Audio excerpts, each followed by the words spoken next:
Here's another show you can enjoy in the True Story FM family of entertainment podcasts. What's up, Supernatural superfans? I'm Chrissy Lenz. And I'm Nate McWhorter. And we're the host of Gank That Drink, a supernatural drinking game podcast. It's the podcast where we make up drinking game rules for our favorite episode of our favorite show, Supernatural. We recap the episode for you and let you know how all the rules played out. Then we let you know the drinking game rules for the next episode, so you can play along. Plus, members get every episode early and ad-free. With some extra bonus content chit-chat at the end of each episode as a member exclusive. So download Gank That Drink, a supernatural drinking game podcast wherever the finest podcasts are available. And or become a member at truestory.fm/gankthatdrink. And when you're out there in the world saving people and hunting things, you know, the family business. Keep the Gank That Drink motto in mind. Be excellent to each other and party on, dudes.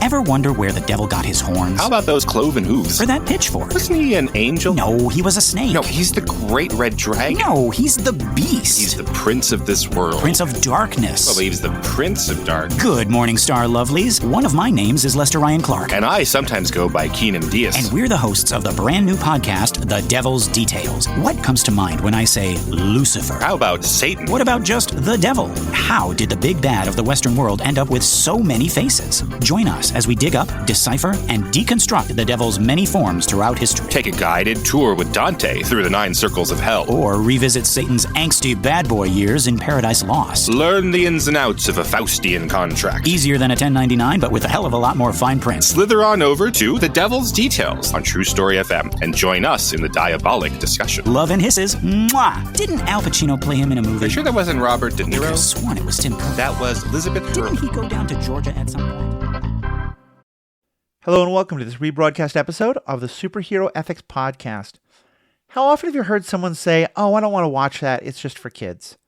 When the fact is that not only is a lot of quote-unquote kids media really enjoyable, but a lot of it can wrestle with questions that are just as deep as anything that has an R or even higher rating. A while back, Paul and I did an episode. There were 2 movies out at that time, Raya and the Last Dragon and Luca, and we talked about both of those movies as well as this general idea and how the 2 of them both looked at some similar issues in our own world and how they talked about them in the world of those 2 different movies.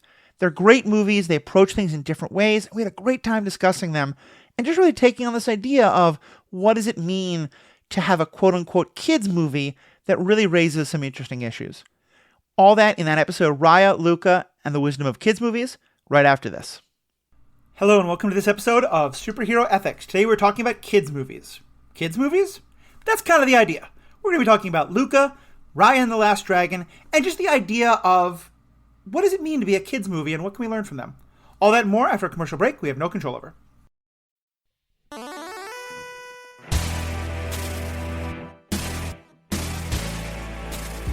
Welcome back. My name is Matthew. I'm your host. I'm joined by special guest Paul Hoppe. Paul, how are we doing tonight? Medium. You know, I'm like physically, I went to the doctor the first time in a couple years because, you know, the ongoing pandemic and whatnot. And I got a tetanus shot because they're like, "Hey, do you want a tetanus shot?" And I was like, "Sure, I'll get a tetanus shot." And it's a little painful. But like mentally and emotionally, I'm like 2 thumbs up. So, you know, awesome. Kind of good to hear. Some column A, some column B.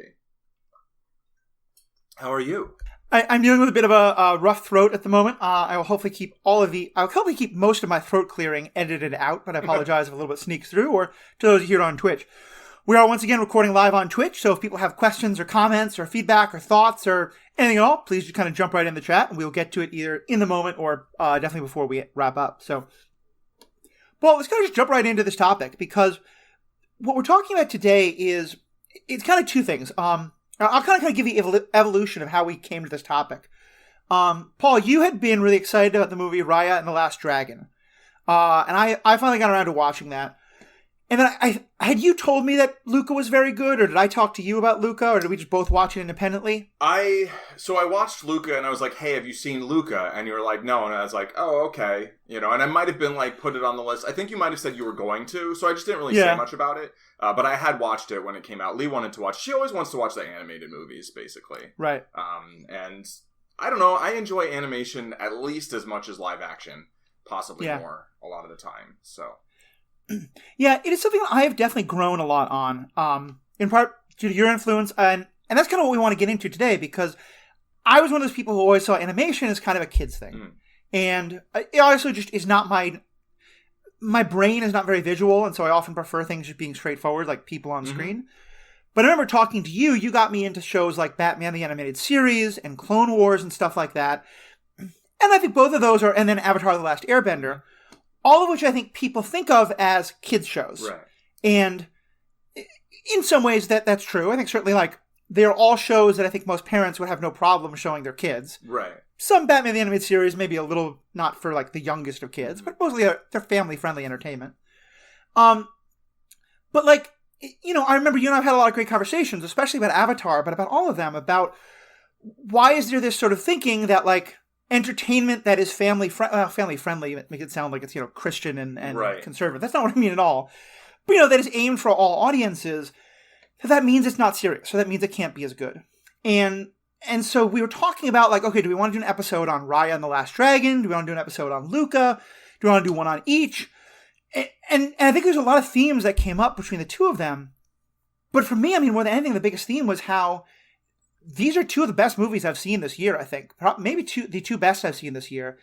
And that both of them just have so much to say about the kind of questions we're talking about in ways that I think a lot of people think kids' movies wouldn't. And so that's kind of where I wanted to start today. We're going to talk about each of those movies individually. I will say we'll be spoiling some of the movies, but also if you haven't seen them, but you're not worried about spoilers, we'll kind of fill you in enough on the plot to follow our discussion. But we're going to be kind of talking about them in a more general way. Although they are both great, so if you do want to hit pause, watch them, come back, please go ahead and do so. But Paul, let's just kind of start with the general idea. Like, what do you think of when people talk about like these movies as kids' movies? Yeah, I mean, the first thought is like it feels kind of ageist, you know?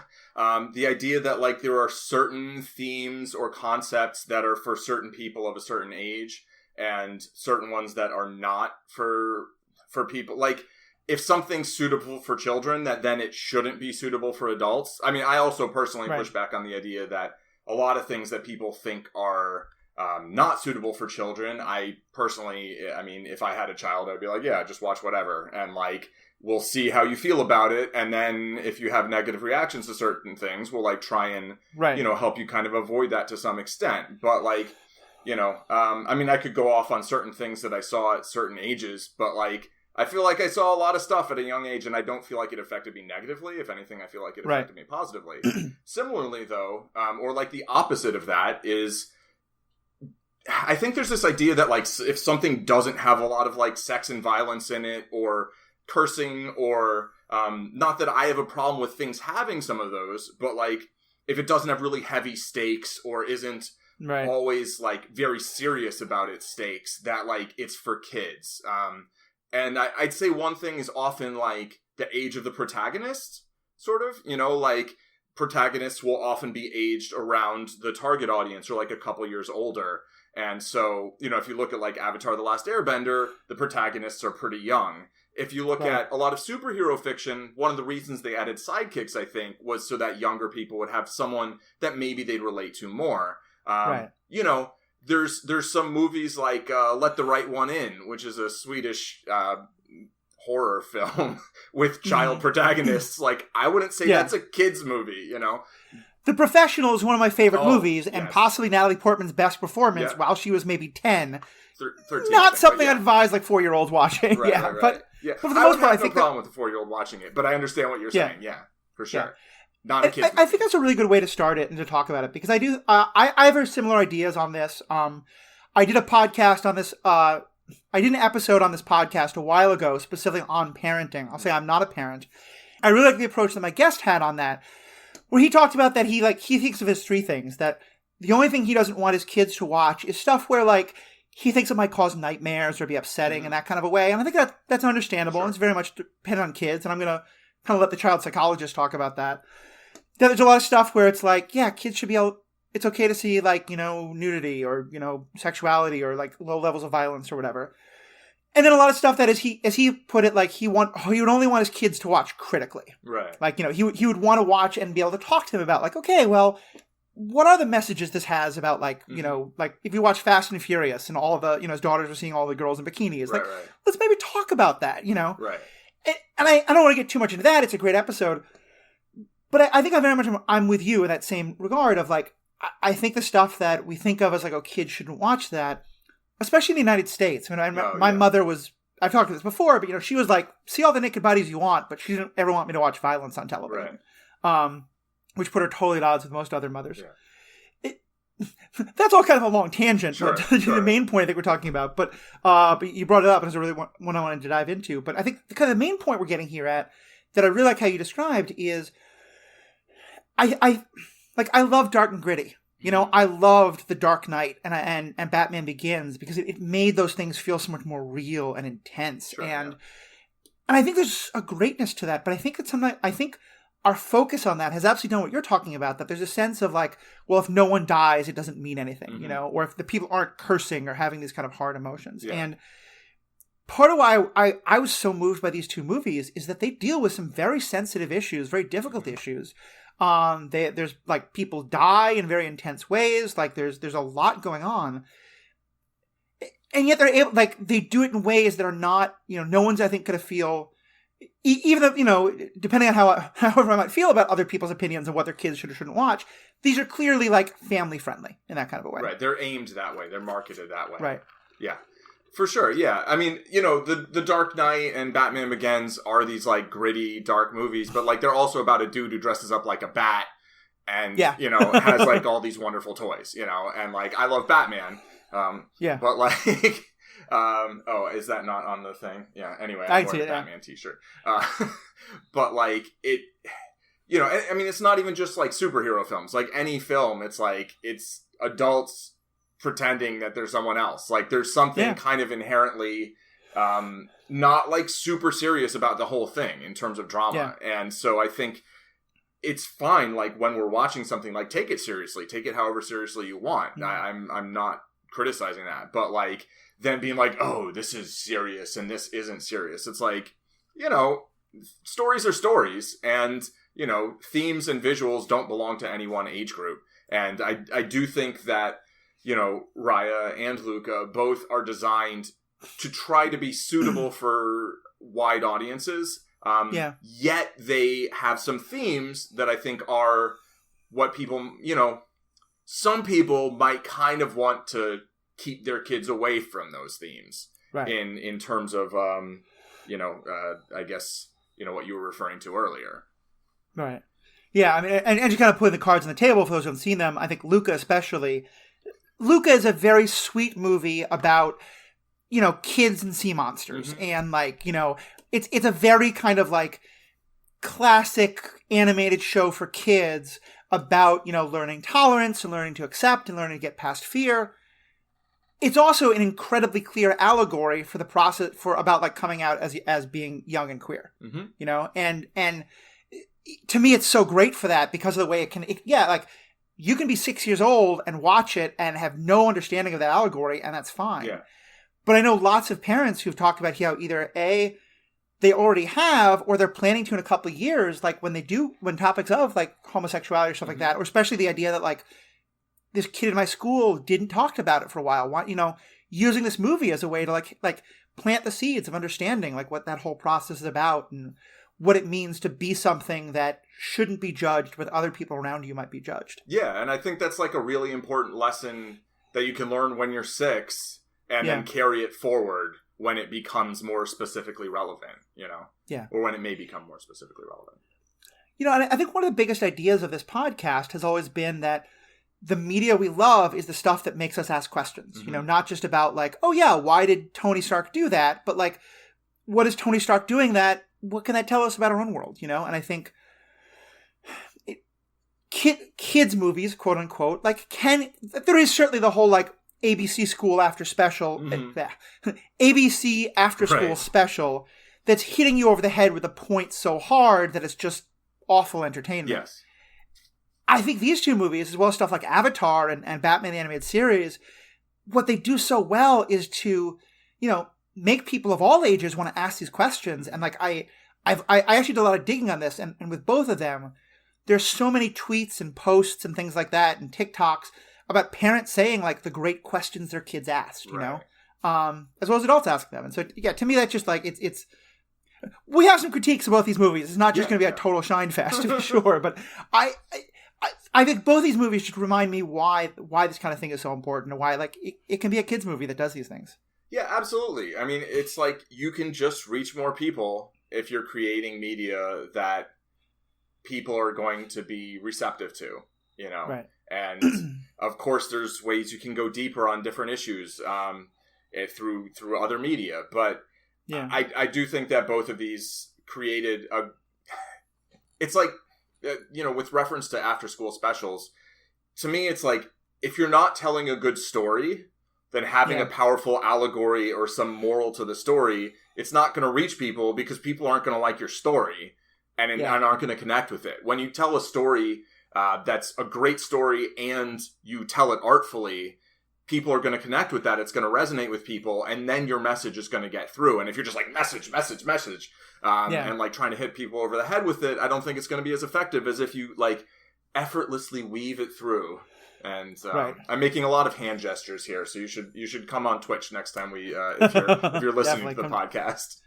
Come check this out for sure. One other thing I think that can be a really important part of like, because I've been using the term like instead of kids movies like family friendly or like all ages friendly, because I do think there is entertainment that I wouldn't describe as kids movies. I describe it as juvenile. Sure. And maybe this is like, there's a lot of stuff that like people of all ages love, and I'm glad you do. Mm-hmm. Like, to me, like the Trolls movie is what I would describe as more juvenile, not all ages friendly.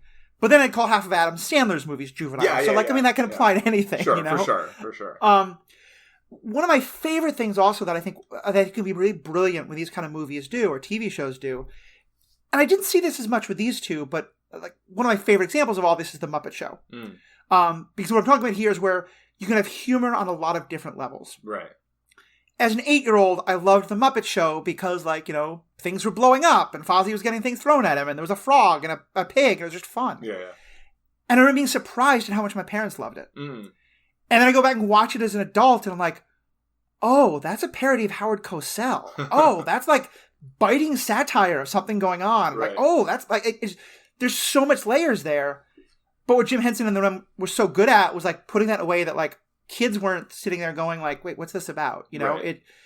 To me, that's a different kind of example of, but one where like you can have humor that's aimed at all different levels in the same show. Yeah, absolutely. Yeah. And, the same way you can have some heavy things and some light things in the same show or the same movie. I also, I loved The Muppets as a kid. I never really rewatched it, so I didn't have that experience you had. I watched it with my parents, who I believe also enjoyed it.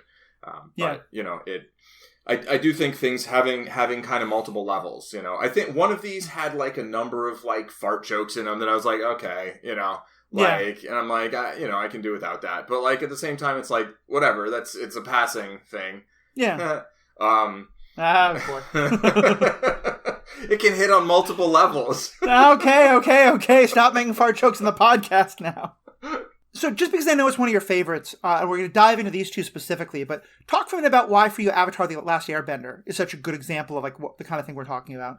Okay. Actually, if you want to start talking about Raya, my first like 8 points are how it reminds me of Avatar The Last Airbender. That's fine. So I'll use that as a bit of a transition. Sure.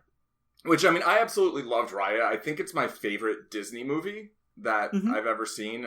Part of it is like it doesn't have the songs, and I know the songs are the attraction for some people. They're not for me. So, but it also like, I mean, I know like she kind of looks like Korra at times in terms of like her outfit and stuff and age and gender. But the overall show just feels very Airbender to me. Like things I loved about Airbender that then also were present in Raya is, the main character has an animal companion who they're legitimately close with and has a personality that like I as a viewer care about, not just because I'm like, oh, they're cute, but it's like they're a person, you know, right? Who then also is involved in the shenanigans, you know. So I really enjoy that in both. That one's actually more about how it's better than the Last Airbender. But similar to the Last Airbender, both of them they're not a direct representation of a culture. They're both like fantasy settings that draw inspiration from many related cultures. Like the Last Airbender is, I'd say, most heavily kind of Chinese influenced, but there's also Japanese and Korean and other, and probably I imagine Southeast Asian and East Asian influences. And that at the time, like I think that was very uncommon in TV shows, you know. And for the first series especially, I think they were very diligent about, like, they had somebody who was consulting on it who also did all the calligraphy, which is beautiful and is like era appropriate. Like there's different eras and different types of styles of calligraphy, and you know it. And then Raya is more like Southeast Asian cultures, but it's a fantasy setting, right? So it's not like this is supposed to be historically accurate, and I think that can be powerful, sort of in terms of inclusion, in terms of exposing more people to more cultures, and also just like, I don't know, like this is kind of maybe a long tangent, which I won't go on a long tangent, but just like I've always had sort of an affinity for a lot of aspects of Asian culture, which to me is different from like fetishizing, just in terms of feeling like I haven't worn my shoes in the house for decades, like just because I'm like, oh yeah, that just makes sense to me, you know, and so in terms of like resonating with me, that kind of has an effect. Also, the martial arts are awesome. I'm looking forward to listening to the Animation Deliberation podcast with Scotty St. Clair and Zuhair Ali, and his martial arts instructor, who I think teaches Filipino martial arts.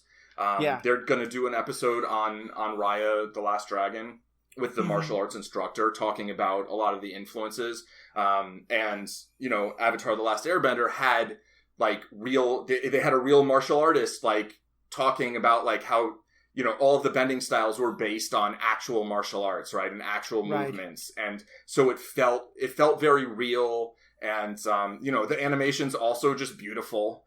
And there's this very rare mix of humor, like lightheartedness and weight, like the gravity of the situation, right? In Avatar, the Last Airbender, like the title character is literally the last airbender because the rest of the airbenders got genocided.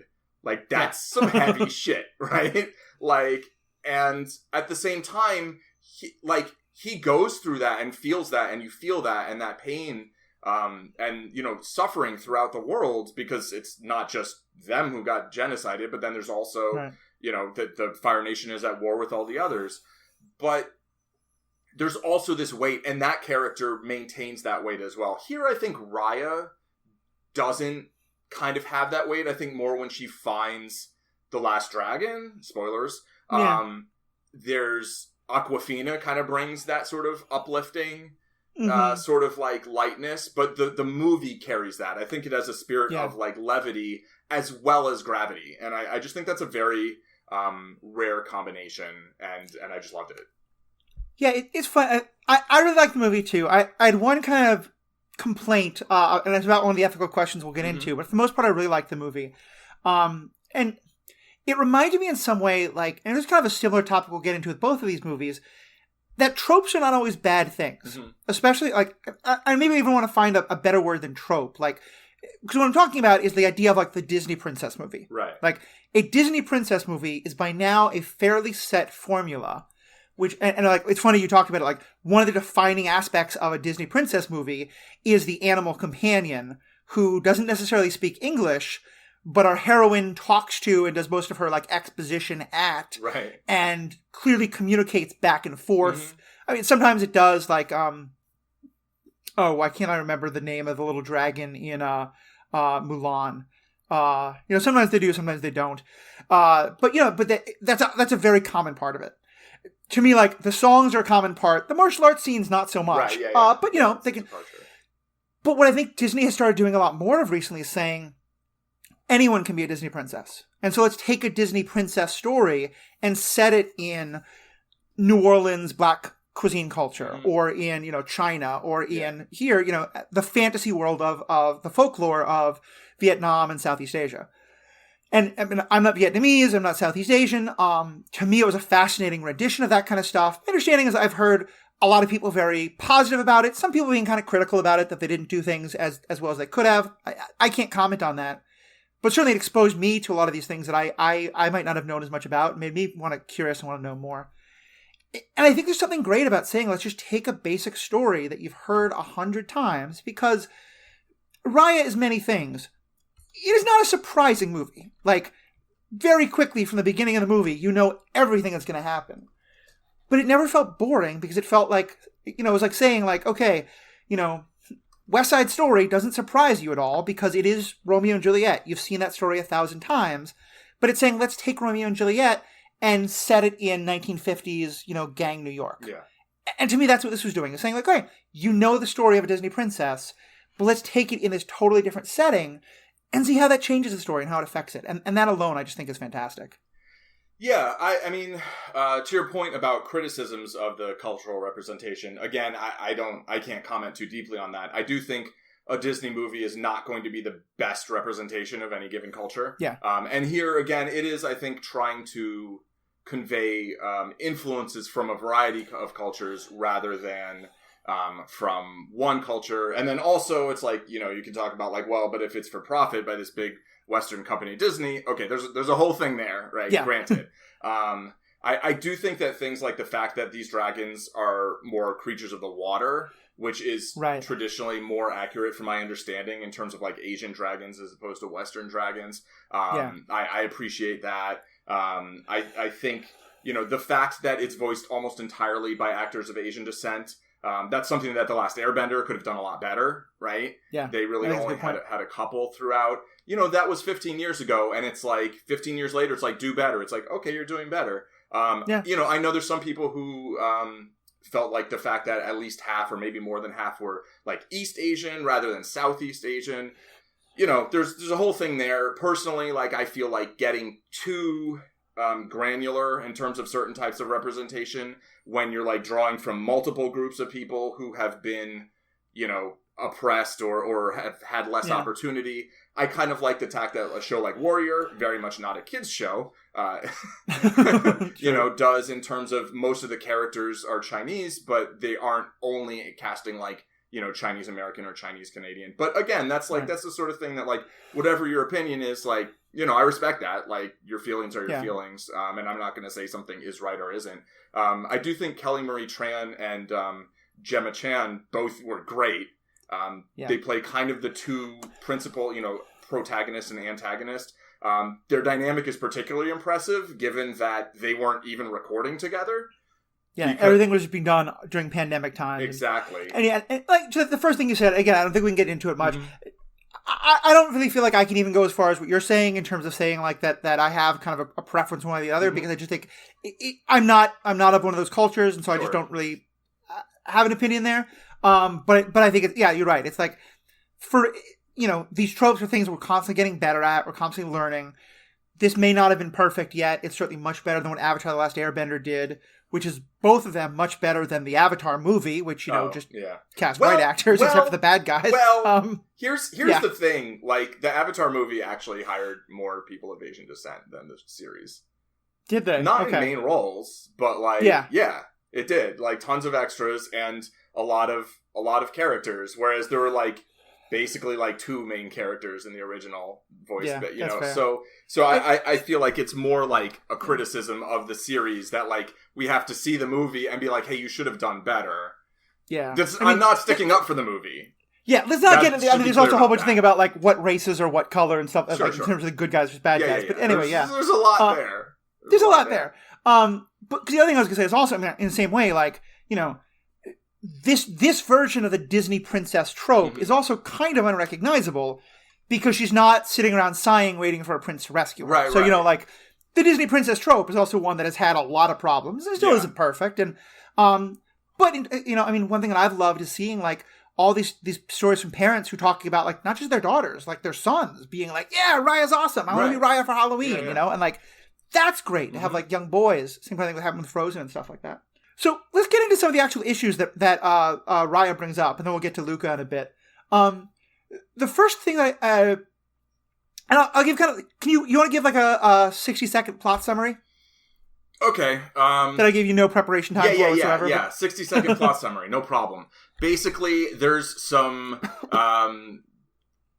dark spirits or whatever that feed on, you know, distrust and whatever, called the Droon, and they turn people into stone. And then the dragons were like, hey, let's stop them. So they made a big egg or something, and it stopped them, but then the dragons were all stone, and still tons of people were stone. And then one of the 5... are they tribes? I'm trying to remember. I think are they tribes? Five nations within this one land, right? So the and it is that used to all be the one land of Kunlandia. Kumandra, right? Kumandra, thank you. So they all they basically the one king, you know, place, Heart, has the gem that's supposed to keep away, you know, the Droon, and then this one let's see. I want to get her name right. Namari comes in with her... basically, let's see. Benja is a tribe chief, right? Yeah. Or king. I think this is not going to work as a summary in 60 seconds. There's just, like, too much going on. There's a lot going on. Basically, the gem gets shattered. It's kind of Raya's fault, but kind of not. And then she goes to collect all the rest of them. She wakes up the last dragon, and they keep just like adding members to the gang, which is also very Avatar: The Last Airbender, where they're kind of just collecting people over time, and people from each, like, you know, from the Fire Nation and the Water Nation. Wait, no, that's not it. And brings them all together, and then everybody lives happily ever after. Maybe. Yeah, and there's a couple of instances, like one of the key moments along the way is that like, all this has happened because people don't trust each other, because some people have resources, others don't, and that during this time of them all not knowing each other, all of these ideas spring up about all of those people are this and all these people are that. And that there comes to be a moment when once again, like, they have to work together, but they don't trust each other.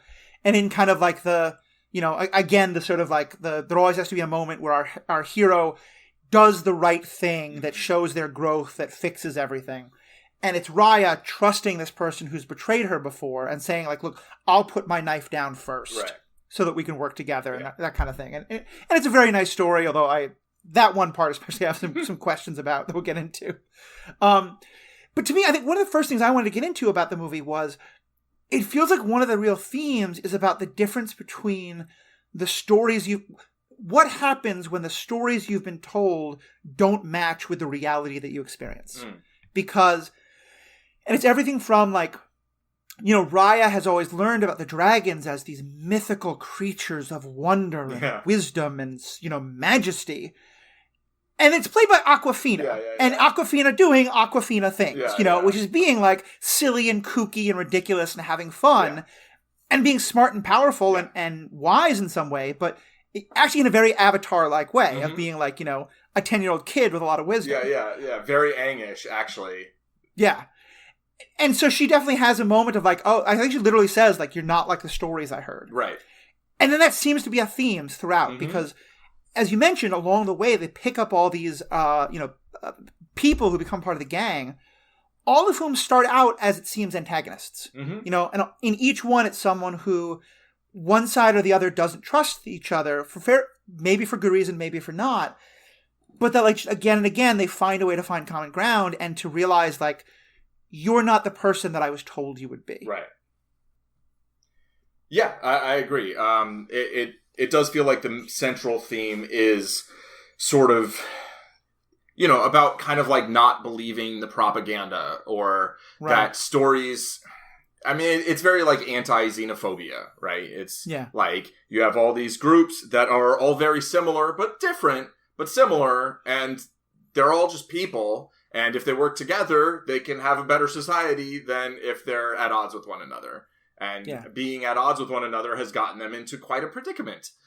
And but at the same time, it's like there was an actual betrayal multiple times. So sometimes sometimes there is reason not to trust someone when they've, I guess what it is like, and I can see kind of your issue with the story here, where, I favor trusting people until somebody basically gives a reason not to. And so when somebody repeatedly gives a reason not to, I think then often it's safer to be like, well, okay, you've given me a reason not to trust you, so I'm not going to keep trusting you because you've undermined that trust. And so maybe that undermines a little bit of the message of the movie. And that was kind of the main thing I was going to bring up there. And just to further explain it, basically like as the main antagonist, who, remind me what that character's name was? I think it's Namari. Let me check. Namari, yeah. Yeah, Namari. She plays, she's kind of like in a similar position to Raya. She's the daughter of the leader of one of these other like groups or nations or lands. And she kind of befriends Raya early in the movie, but then it turns out that she's doing this to steal the gem, and then that's where all the fighting happens. And then for the rest of the movie, they're very much antagonists.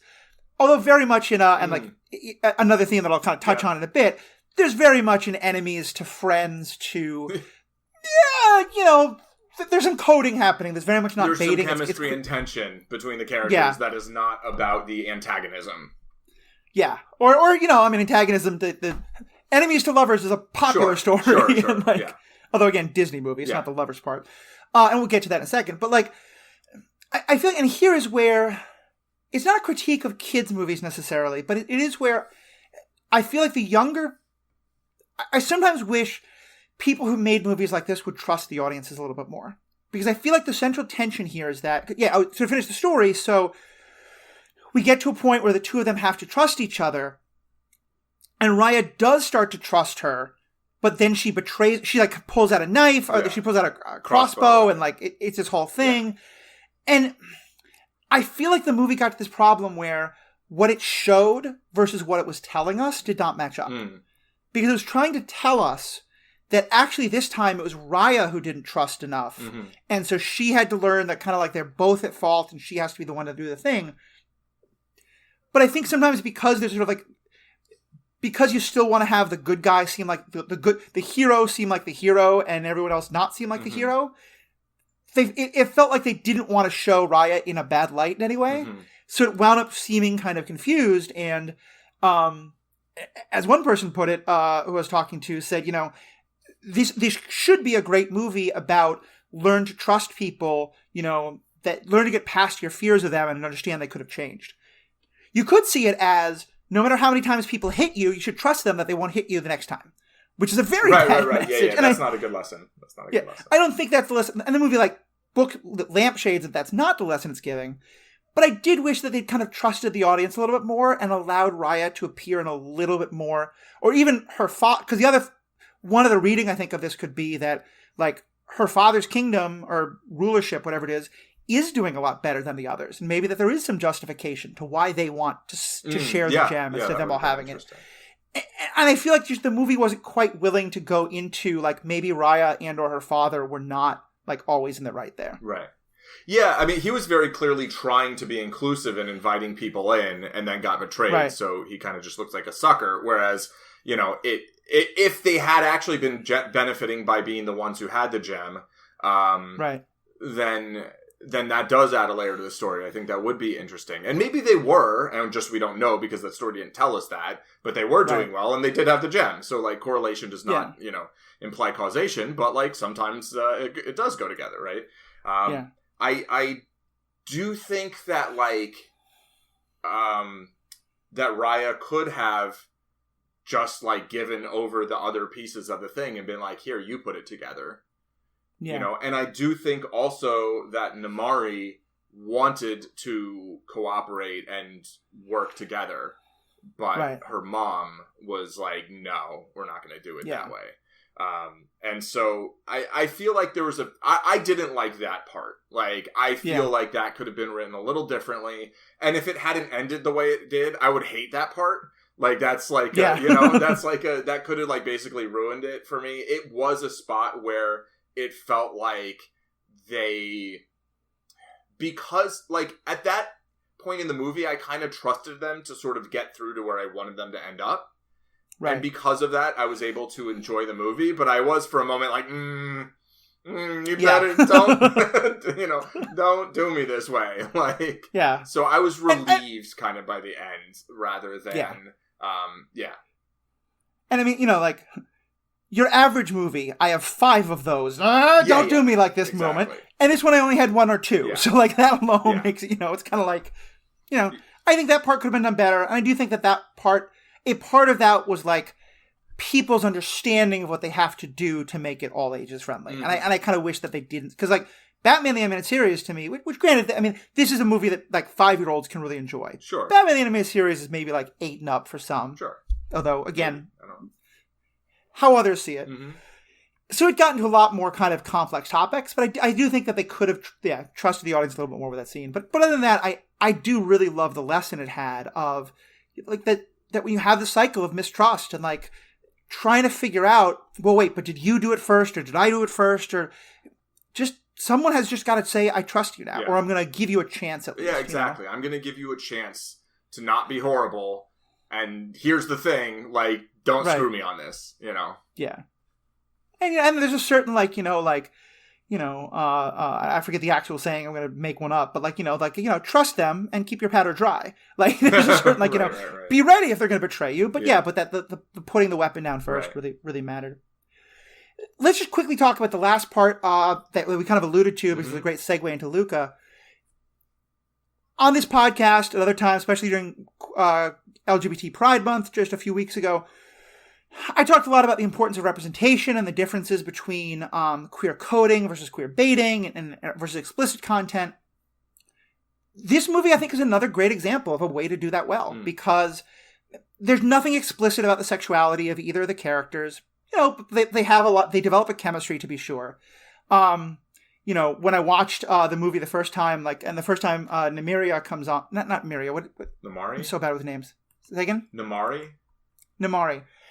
She has, like, a shaved head. She has, like, a buzz cut on one side. Right. And my partner was like, oh, okay, she's the queer girl in the show.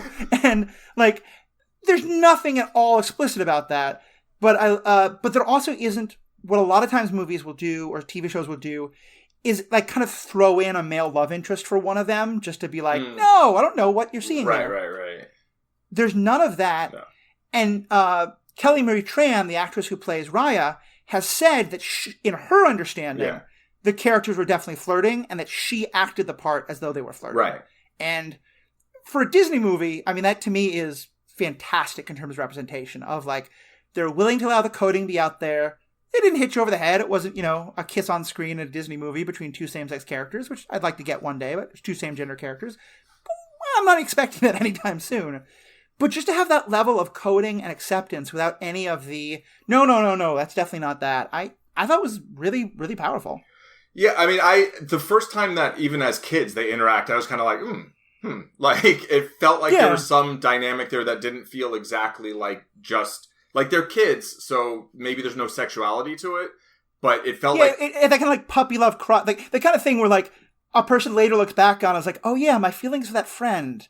No wonder I'm gay. Like, it's that kind of like puppy love feelings you get when you're 10 or 11. Yeah, so that, I felt like that was conveyed there, and then later on it felt more sort of, not explicit, I guess, because it was implicit, but more obvious, more like they're older, and then they're also fighting, so there's this whole, like, physicality to it as well, and hearing that, Kelly Marie Tran, like, put that into the role deliberately, and I think talked with them, and they kind of played around that some.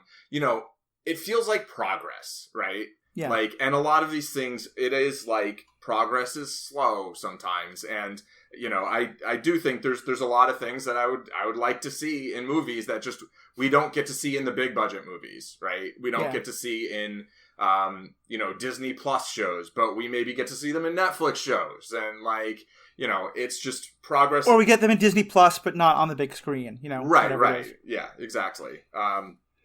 And so I think, I did find that to be a powerful aspect of the story, just in terms of it felt very obvious, and, like, they weren't they weren't going to lengths to try and cover it up. At the same time, I feel like if that was, like, really high on the list of types of representation that I was like personally aggrieved by a lack of, I'd still be kind of like, come on, you know? Yeah. like can't you just do the thing? Just do the thing. You know? Yeah. I mean, we definitely need a Disney princess movie who gets rescued by another princess. Right. Like that has to happen at some point. Yeah. You know, She-Ra showed you can do it and like you can have romance that isn't sexualized in any way that like, you know, 6-year-olds can watch and enjoy, and there's nothing like, you know, remotely sexual about it. It's just, you know, like if Cinderella can kiss a boy, then another princess can kiss a girl, right, you know, or any gender or whatever, etc. And like maybe in 10 or 20 years, I don't know. Yeah, like you said, I think it's a progress thing, you know, and I was just really, really happy to see that. So and so let's now get into Luca. Okay, yeah. Because we said Luca is a story that here this time I'll try to kind of get the brief summary of it. 60 seconds on the clock. Good luck. And here again, like a lot of these stories, it is set in it's not a fairy. Well, it kind of is a fantasy story. There's sea monsters, but it's set in again a very specific time and place, and it's supposed to be like, my understanding is it references some of the legends that were kind of like talked about at the time. It's basically like 1950s, 1960s Italy. You know, think of like The Talented Mr. Ripley. You know, that kind of setting. It's very much that. It's young men on Vespas discovering themselves and things like that. Which, by the way, is a film genre laced with incredible amounts of like contextual like homoeroticism, which I don't think is coincidental in the slightest. But so in this movie, we open with a bunch of like what I would have called mer people, you know, kind of anthropomorphic with tails, but they're referred to as sea monsters in this. And they're living their lives and dealing with like the people up on the shore. You know, you have a Little Mermaid type character, but he's a boy who dreams about life up on the shore. And he discovers that if he goes up on shore, he turns into an actual person. Into a human. Yeah, okay, sorry, yeah. Person, I mean, as human. Like, sea monster to me also is a very personified thing. But yes, no, they are both sentient beings and all that. Yeah. He is a human being now. Yeah, he's got skin and legs. But no, good catch. And I think at this point he's supposed to be like 11, 12. Like, still in that same, like, prepubescent, like, not thinking in those terms. But wanting to kind of like have adventures and run away from home. And he meets another sea monster who's also a young boy on the land, who's basically like, look, we can like, you know, be Peter Pan. We can run away from home. We can go have all these crazy adventures.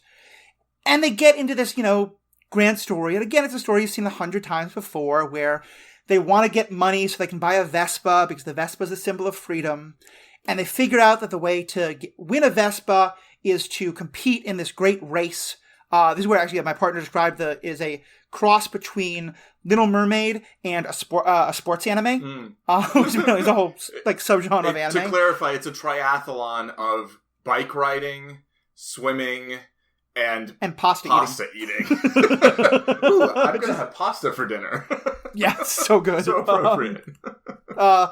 So like, you know, of course they meet a local girl who wants to help them, and they have antagonism with her, and then they all become part of the team, and there's antagonism with the family, and then the family helps them. And all the while, the main antagonist is a 16-year-old boy who's basically Gaston from Beauty and the Beast of the movie. You know, very full of himself, very much a bully who, you're not surprised at all, will get found, you know, by the end, everyone will have been like, oh, you're not actually that great. We're going to throw you in the fountain. And there's stories about family acceptance and things like that. And his family, our hero, Luca, the sea monsters, they come on shore because they're very worried about him, you know, trying to get him back.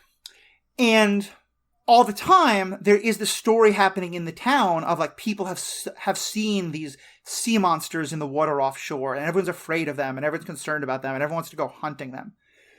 And so our heroes are very, very afraid of being exposed. And like, if any part of them ever is hit by water, that part of them will switch. Right. Which, Ranma 1/2, to throw in one more reference that this is pulling from. And this is where it really becomes kind of the coming out story, because it's, you know, so much about like, do I tell people who I really am versus do I hide that? Do I challenge their fears or do I hide it? And you get this very poignant, very difficult movie where Luca's friend is exposed for who he is. And Luca basically throws him under the bus and says like, oh, no, he's a sea monster, not me. Which, both, if you've watched like, you know, queer coming out teen stories, or just talk to like teenagers who went through that is a thing that happens both in the stories and in real life a lot, where people like their partner gets caught and like to not get in trouble, they kind of are like, no, that wasn't me, kind of a thing. And that's been done very well and very badly in some stories. How did you feel about this one? Say again? How did you feel about it in this one in terms of let me finish the summary. Let's put that in. I'm going way too long. Apologies. So then the race happens, and of course the race happens during the rain, and shenanigans ensue, and we try to stay hidden. But in the end, Luca has this moment of like, the only way to win the race, as well as to help his friends, is to expose himself. He does do that, and they win the race, and the parent figure, the parent of the girl, who has really gotten to know these two young boys, like, the whole town is, like, not sure what to do. Like, did they win the race? Are they sea monsters? Are they humans? What are they?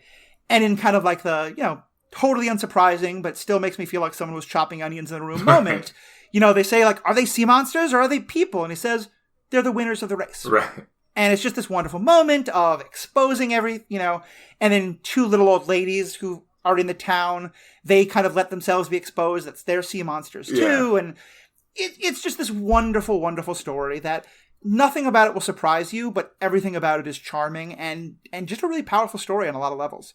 So what did you like about it? Let's see. I got a list. Always a list. I did feel like it was a charming story. It didn't feel like it was trying to do too much. It felt like it was trying to do maybe two things at once, and I felt like it did those both really well. Which was just tell a simple story, but also have that story be an allegory, for coming out. And again, like, I love the scenery. For a lot of the movie, the stakes were just like about a kid doing something his parents didn't want him to, which is just like going up on the surface and not even going into the town at first, and it's like they were just hanging out, and I could just spend a lot of time on the Italian coastline, It's both this and Raya. It's very different animation styles, but both are just incredibly. My partner and I watched this only like a couple days after we'd booked our tickets to Italy for our honeymoon, and we were just like, "Oh yeah. Okay, this is the right thing." Yeah, for sure. It's like, when are Lee and I gonna go to Italy for our? I mean, granted, we're not going to 1950s Italy. That's true. That's true. You can't go there. You can't go there. But but it's just it's visually just stunning. It works great as an allegory, which I really appreciated, like, through the movie, kind of gradually being like, oh, okay, I see where you're going with this, and it felt very powerful, but it didn't feel contrived to me. I want to ask you about that, because I was told that it is an allegory before I watched it, so I knew to kind of look for that. And I was kind of curious, like, what was that like for you about, like, discovering that? I really enjoyed that. I knew nothing about the movie. I saw the picture on Disney Plus, and I just like clicked, and we just started watching it. I knew it was from Pixar. That's it. And a lot of Pixar's recent stuff I haven't enjoyed quite as much. I've got a lot of thoughts on some of them, but like, it felt kind of. I really just enjoyed that the story was very simple, basically, but kind of discovering that like this, I was like, oh, okay, yeah, like. And I didn't feel like a vibe between the two boys the way I felt between the two girls in Raya, And I think that could be interpreted that way. I'm certainly not going to tell anyone not to. They are younger. Like, they're not really teenagers, I think. I think they're like 11, 12. They're definitely prepubescent. Exactly. That's how it feels to me. And then there was the whole thing where then Luca's hanging out more with... I want to just grab her name, with Julia, and it's sort of like, oh, now he's spending time with the girl more, and it's also kind of interesting that it's like, in a way, it's like he wants to do both things, right, and then maybe that's a whole nother, thing that is also underrepresented in fiction, yes, like very underrepresented, right, but, it just, I didn't feel like it was hitting me over the head with the allegory. I just felt like it felt like an appropriate secondary meaning that I could get from it. But I could also just watch the story and enjoy it as it was, just literally the story itself. And, I think it also functions as more than just like coming out as gay, right? It does that very clearly. But at the same time, just like coming out as anything, as yourself, as, maybe being someone that people that people look at as different somehow, and just being like, you know, you can be accepted. Like, there are people who will love you, you know, and like find those people, and hopefully those are also people who will stick up for you and help. Kind of like, you know, the dad. I loved the dad character. Like, he like socially pressures everybody else into being like, all right, well, we weren't really committed to hating these sea monsters, you know? Like, it's kind of like he's this big, imposing dude. And, you know, and in terms of representation, also, like, he has one arm, and he's, you know, which, of course, you know, representation for, you know, people with different limb counts, right? To quote Kim's Convenience. But he also says, when asked, he says he was born that way. Which, you know, which I think is very, at first it's like, oh, was it like a sea monster? Like, is there going to be some horrible, like... Yeah, I was so worried it was going to be that. But no, it's just like, that's how he always has been. Exactly. You know? And it's just like, and I thought that was a beautiful just addition in terms of like, people are different, and that's not just fine, it's great. And like, people should be appreciated for who we are, right? And so to me, it sort of broadened kind of the circle in a way in terms of, you know, just the representation within. And there were, one of my notes is there were so many places I felt like the story could go and I wouldn't have liked it. That was one of them. But it really didn't, you know. And the moment when Luca, you know, points at Alberto and is like, sea monster, like, I was like, like, it hurt, you know. And then I was like, that happens, right? Like, people do that. And then the fact that Alberto was the one who came back and was like, hey, I'm going to risk my life to come here and bring you an umbrella so you can continue. Like, it made Luca's decision have so much agency. That I really appreciated that. And it was moving in terms of like Alberto being supportive of him, even though he wasn't supportive of him. Like, and not that you always have to be supportive of people who aren't supportive of you, but like sometimes there are some people who are going to do like a bad thing once, and then they're going to learn from it and do better. And maybe there's some people who aren't, right? And here it's like he was giving him another chance, and then he took it and he was like, no, I don't need the umbrella. Like, I'll be like, I'm who I am, you know, just like you. But, especially because I think one of the things that they developed well in the story is that Luca and Alberto are not the same thing, in part because Luca has a lot more to lose in a way that, like, it's true. Not in like a way that like we should be more worried about Luca, but more that like Luca's a lot more like Alberto. Yeah, where I'm saying Alberta, who lives in Vancouver. Like, you know, his father abandoned him a long time ago. He has nothing, and like he's not pitied, but it definitely like it makes Luca realize like that he has part of why Alberto can take those risks and be like, yes, this is who I am, is because he's not holding on to the things that he's so afraid of losing, the way Luca is. And it was a moment that hit very hard, but it was, and here again, like I think I liked Luca a little bit more, but not for this reason. It's just more of a story that resonated with me. But in this one regard, I think it did what I just said Raya didn't. It trusted its audience by making its hero, its protagonist, be the bad guy in that moment. Like, what he did was clearly a terrible thing to do. But as you said, like, it happens in real life all the time, and it's understandable. And, you know, in the counseling work I used to do in the church, like, I did a lot of work with people who were talking about, like, you know, their queer experiences and, like, how the church had rejected them in the past and stuff like this. And many of them told stories about having, like, you know, their partner throw them under the bus like this. Many of them told stories about how they were the one who did that to their partner, you know, and they were like, I was very guilty. And then, and part of it's like, you were 14. Like, you know, it wasn't a great thing you did, but you know, it's understandable. Yeah. Not good, but understandable. Like, that's... Yeah. And I felt like they did such a nice job of showing that, of like, not letting Luca off the hook and not forgiving him, but also not making him like a horrible character who now has to be like, now Alberto is the star and Luca has to be. Like, it was, he made a mistake. He hurt his friend. His friend gave him a lot more grace than he maybe deserved, but he then took that grace and was like, yeah, I should do the right thing. And to me, it really hit kind of the same themes as Raya did, which talking about, like, what you said, the father of, like, challenging the feet, you know, like, it was, again, like, here's the story we've heard. Sea monsters are scary. Here's the reality. Yeah. They eat a lot of pasta and are good at races. Right. Like, they're fun, you know? And that moment, and then especially that moment of the two women sort of like taking off the umbrellas that they could be seen as what they were. It just felt like such a sweet moment of everyone realizing like the facade that they all had of, you know, we don't have to lie. We don't have to pretend. We don't have, lie is even too strong a word.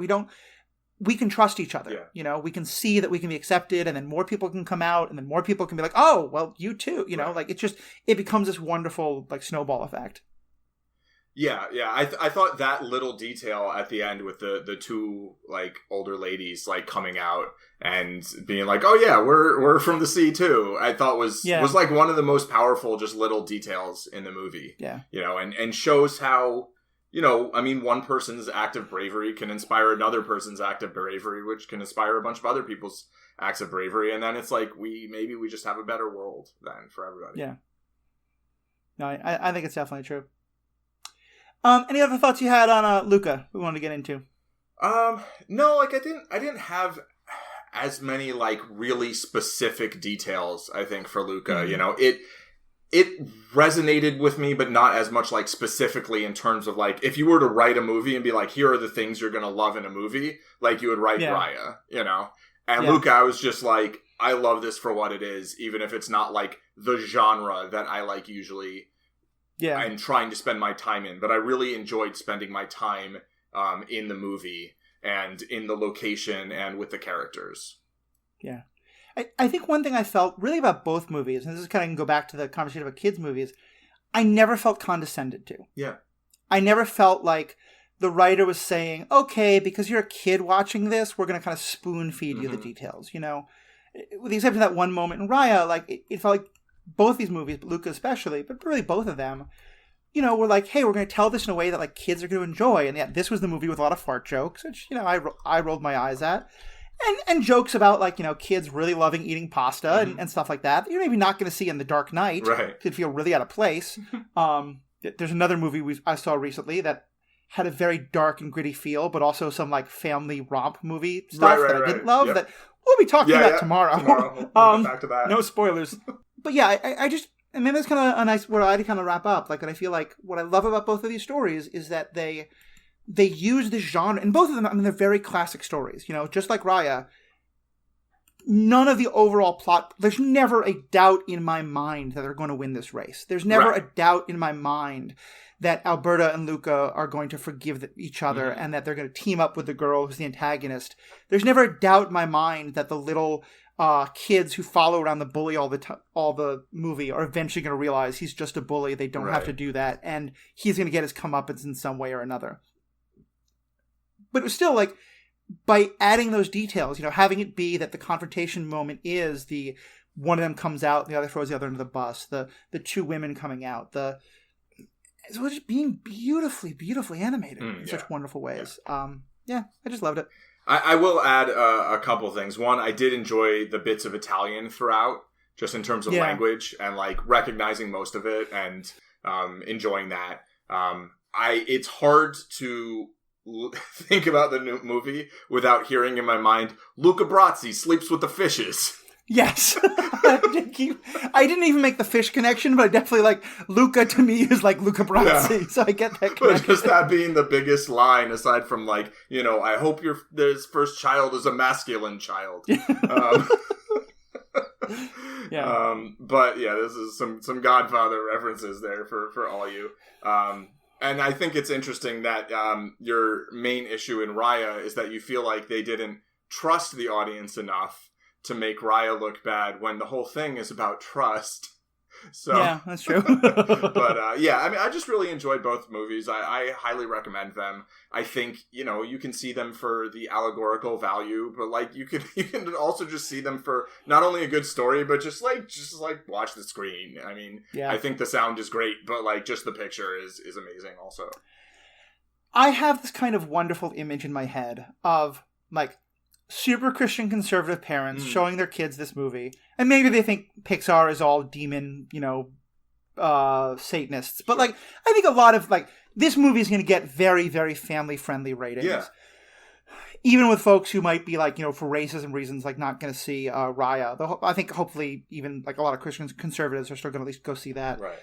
But I love the idea of it being watched with these parents who just are completely oblivious to the coming out allegory. They're just like, this is a fun story, and it has good messages for our kids.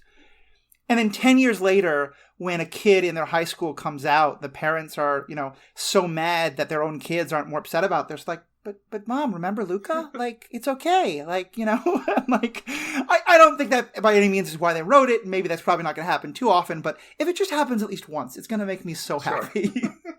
I mean, I also think that kind of speaks to bring in the circle back around. Like, that speaks to the idea of movies being for all audiences, where, anyone can enjoy the movies, I think. It doesn't mean everyone will, but anyone can. And it can hit people differently based on where they're, what they bring to it, what they're coming to it. And, maybe on another viewing later on, years later, it might be like, oh, I missed that, Because I think there's a lot of people who watch movies and don't read a whole lot of commentary about them, or aren't particularly concerned with some of the things that, we talk about. And that doesn't mean that it doesn't kind of filter in, to the, to some extent, like, movies can be propaganda, and that can be good, right? And it can be bad sometimes, but, like, getting ideas into heads, like. 6-year-old me did not have deep thoughts about fascism and empires and rebellions when I watched Luke Skywalker blow up the Death Star. Right. But certainly, like, when 14-year-old me started to learn about jackbooted soldiers and fascism and empire, the distaste for those things that had been instilled in me by Star Wars was, carried through. Yep. Like, and those messages can...